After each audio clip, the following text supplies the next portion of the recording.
Superman and Krypto had been almost inseparable since Clark was a kid, with Krypto always fiercely protective of him, so much so that one day, when Dr. Zaju, a criminal Jor-El had once locked away in the Phantom Zone, tried to escape, Krypto attacked him. But in the fight, Krypto was accidentally pulled into the Phantom Zone as well.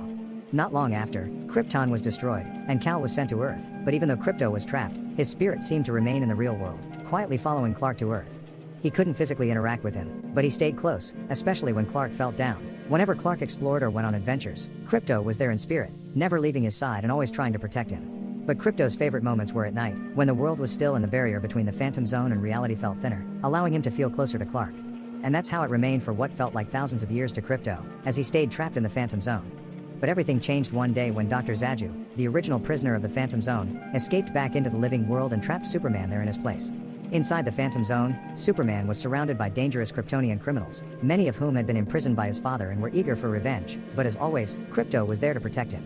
While trapped, Superman would meet the Phantom Stranger, a ghostly figure who explained how Superman could escape, but the catch was that only one could leave, meaning Superman would have to leave Krypto behind. So when Superman finally made his move to return to the real world, Krypto stayed behind to hold off the army of criminals to kill Clark, ready to sacrifice himself for Clark once again.